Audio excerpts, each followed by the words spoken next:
Hello दोस्तों, आज हम जानने वाले हैं फंडामेंटल राइट्स के एमसीक्यू के बारे में। यदि आपने अब तक फंडामेंटल राइट्स की पूरी वीडियो नहीं देखी है तो हमने 15 मिनट में उस वीडियो को कंप्लीट किया है।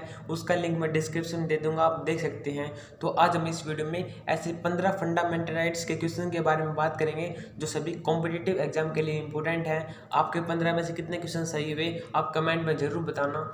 तो पहला क्वेश्चन है, fundamental rights in the Indian constitution are taken from which country, यानी जो हमारे संविधान के अंदर मौलिक अधिकार हैं वो कौन से देश से लिए गए हैं। तो ऑप्शन है हमारे पास में ब्रिटेन, बी है यूएसए, सी जापान, डी है जर्मनी। तो इसका राइट आंसर होगा बी यानी यूएसए। अब हम सेकंड क्वेश्चन की बात करते हैं जो कि है fundamental rights are mention in which part of the constitution. Fundamental rights constitution किस भाग में वर्णन किया गया है। तो हमारे पास ऑप्शन ए है पार्ट 1 के अंदर, ऑप्शन बी है पार्ट 2 के अंदर, ऑप्शन सी है पार्ट 3 के अंदर, ऑप्शन डी है पार्ट 4 के अंदर। तो इसका राइट आंसर होगा पार्ट 3 के अंदर।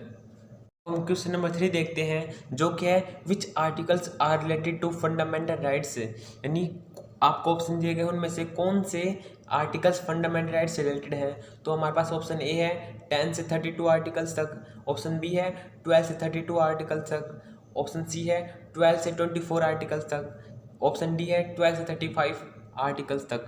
तो इसका राइट आंसर होगा डी, यानी फंडामेंटल राइट्स का जिक्र आर्टिकल 12 से लेकर 35 तक किया गया है हमारे कॉन्स्टिट्यूशन के अंदर। क्वेश्चन नंबर 4 है how many fundamental rights are there in the Indian constitution, यानी हमारे भारतीय संविधान के अंदर कितने फंडामेंटल राइट्स हैं। तो हमारे पास में ऑप्शन ए है 5, option B 6, option C 7, option D 8। तो इसका राइट आंसर होगा ऑप्शन बी यानी 6। एट प्रेजेंट हमारे कॉन्स्टिट्यूशन के अंदर 6 फंडामेंटल राइट्स हैं, बट जब हमारा संविधान बना उस समय 7 फंडामेंटल राइट्स थे। एक फंडामेंटल राइट्स जिसे हम राइट टू प्रॉपर्टी कहते हैं उसे हमारे फंडामेंटल राइट्स के दर्जे से हटा दिया गया। क्वेश्चन नंबर 5 है what is the current status of right to property, यानी राइट टू प्रॉपर्टी का अब करंट स्टेटस क्या है। पहले एक फंडामेंटल राइट था बट ये हटाकर इसे कौन सा दर्जा दे दिया गया है। तो हमारे पास में ऑप्शन ए है fundamental right, option B legal right, option C natural right, option D none. तो इसका राइट आंसर होगा option B legal right. Question number 6 है which amendment is known as mini constitution, यानी जो मिनी कॉन्स्टिट्यूशन के नाम से कौन सा अमेंडमेंट जाना जाता है। तो हमारे पास ऑप्शन ए है 42 constitution amendment act 1976, option B है 44 कॉन्स्टिट्यूशन अमेंडमेंट एक्ट 1978, सी है 52 कॉन्स्टिट्यूशन अमेंडमेंट एक्ट 1985, डी है फर्स्ट कॉन्स्टिट्यूशन अमेंडमेंट एक्ट 1951। तो इसका राइट आंसर क्या होगा option A 42 constitution amendment act 1976। बहुत सारे कॉम्पिटिटिव एग्जाम के अंदर आया है। क्वेश्चन नंबर 7 है right to property remove from fundamental rights by which amendment, यानी जो राइट टू प्रॉपर्टी है वो फंडामेंटल राइट्स से हटा दिया गया था कौन सी अमेंडमेंट के तहत। तो ऑप्शन हमारे पास सेम वही है ए बी सी। तो इसका राइट आंसर होगा option B 44 constitution amendment act 1978 के तहत इसको हटा दिया गया था।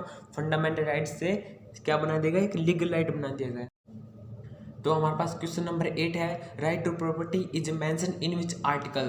तो हमारे पास ऑप्शन ए है आर्टिकल 75, ऑप्शन बी है आर्टिकल 243 ए, ऑप्शन सी है आर्टिकल 300 ए, ऑप्शन डी है आर्टिकल 31।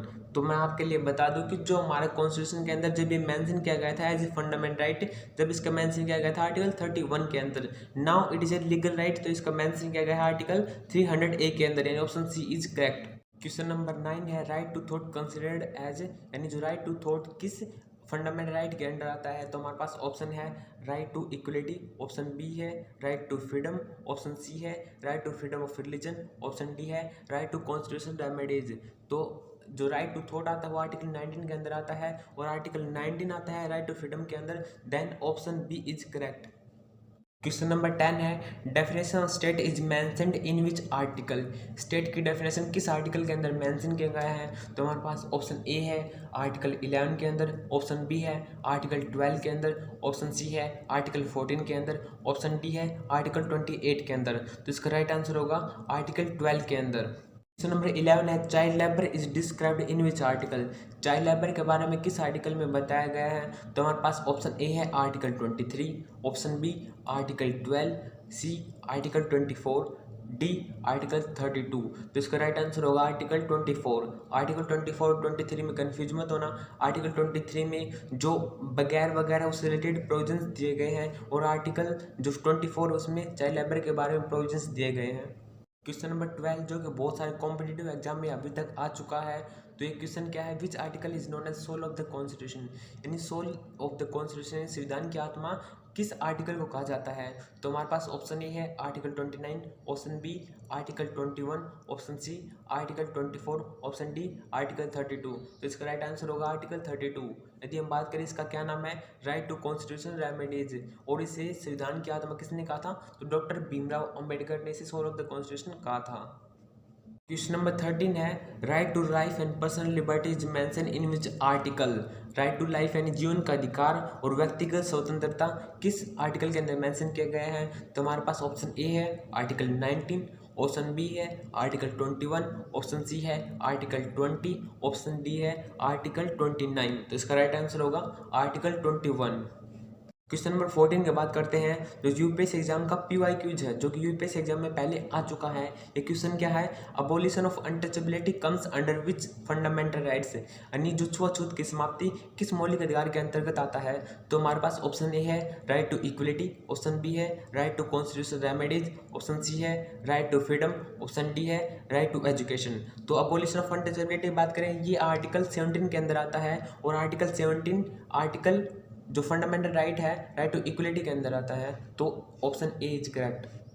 क्वेश्चन नंबर 15 की बात करते हैं, जो इम्पोर्टेंट भी है और बहुत सारे कॉम्पिटिटिव एग्जाम का PYQ है।